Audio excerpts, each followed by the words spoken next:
Hey, it's Tony Brueski, and this is our week in review over the weekend, taking a look back at some of the most compelling conversations and stories that we've covered for you of the last week. Brand new episodes back Monday morning, bright and early, 5 a.m. here on the podcast.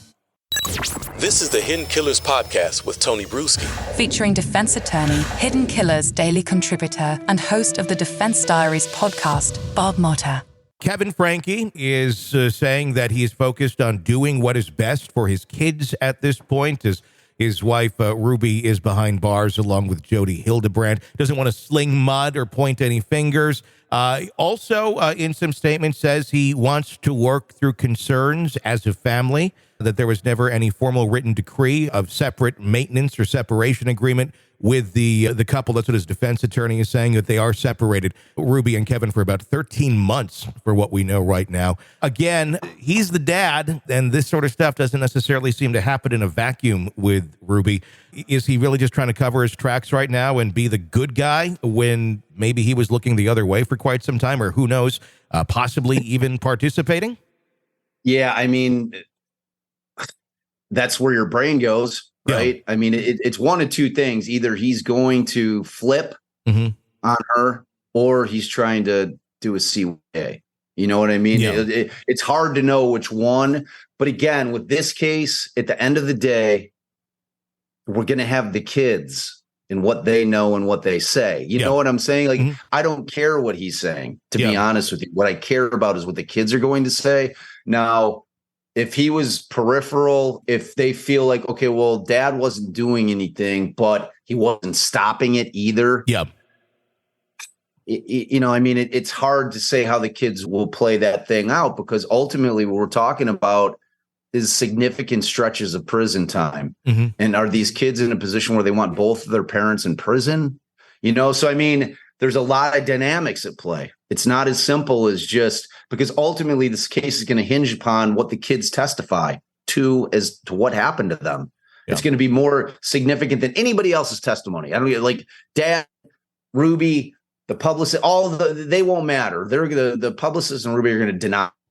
Dad may deny it. He may make some admissions that he was somewhat aware of it, but he didn't think it was whatever he's going to say. At the end of the day, what it's going to boil down to is that what the kids say is what's going to go, because these are old kids that are old enough to where they're going to be competent witnesses. You know what I'm saying? Like these aren't like toddlers. These are kids that are old enough to know exactly what went on. They're going to be giving damning testimony. And the thing that I tend to think is, if the kids made allegations against dad during their CAC or their child advocacy interviews or interviews with law enforcement, he would have been under arrest at this point. You know what I'm saying? So it's going to be either that he's going to testify, or he just didn't do anything. Sure. And he didn't have actual knowledge of it. And then the kids are going to either they're going to be used to impeach him, or they're going to be used to substantiate what he's saying. You know what I'm saying? But like, trying to figure out how that's going to play out in the minds of these children who are staring at potentially both of their parents going to prison is a complicated thing to try to figure out, and without personally knowing these kids and understanding like where their thinking is on that, I mean, their father could have done things that they took exception to, but not to the extent where they're like, well, we're putting dad in too. You know what I mean? Or even being kids understanding, wanting to do the right thing, wanting to say what happened, but maybe not even fully understanding the repercussions of, if they make accusations that may in fact be very true, what that may then mean for their father. I did think it was very interesting what his attorney said on today, that Kevin is more interested in reaching out to his children, family, and friends to heal the past trauma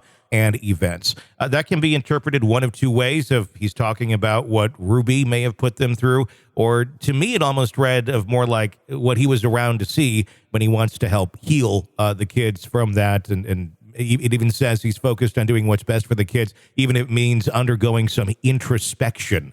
I think that very much points to, maybe I wasn't the best dad. Maybe I looked the other way in some things.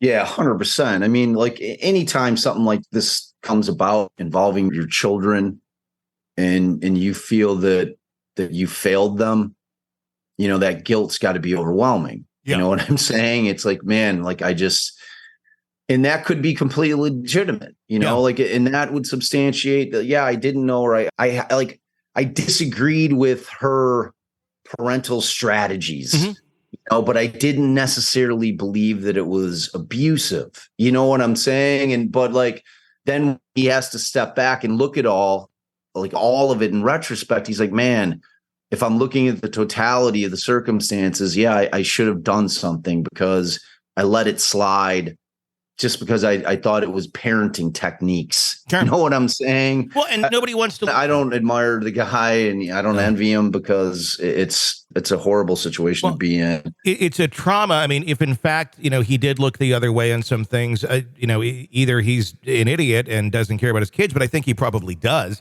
But it's the slow boil thing too. Nobody wants to think their partner that maybe at the beginning was a very good mom and parent slowly turns into this monster. Nobody wants to think that their spouse is doing that wrong or that horrible, and then suddenly it really hits you like, what the hell is going on here? And it's already gone so far off the rails. That puts him as being a victim as well. It still puts him to have some culpability here. He is the adult and the parent, not dismissing that whatsoever. But at the end of the day, I wonder how much of an abuse victim he is as well. And what sort of pressure, or I think brainwashing might be strong, but manipulation he was under with her that allowed him to mentally look the other way if that's what was going on. 100%, and you nailed it, because like they were making a lot of money from the stream. You know what I mean? So she was in the position of having the leverage in that relationship. You know what I mean? Like she was the star of the show. So, and money in this world, sadly, rules everything. Yeah.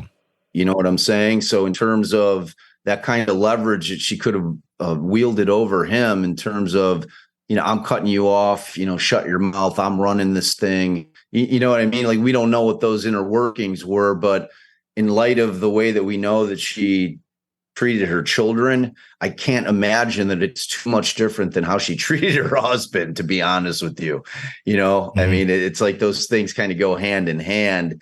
And, financial abuse, especially, I mean, you typically talk about it from the woman's side, especially back, for the past 50, 60, 70, 80, 100 years, where men have controlled women by financial means, by withholding money. You know what I'm saying? So when you put the shoe on the other foot, you have Ruby is the one who's really controlling the purse strings here.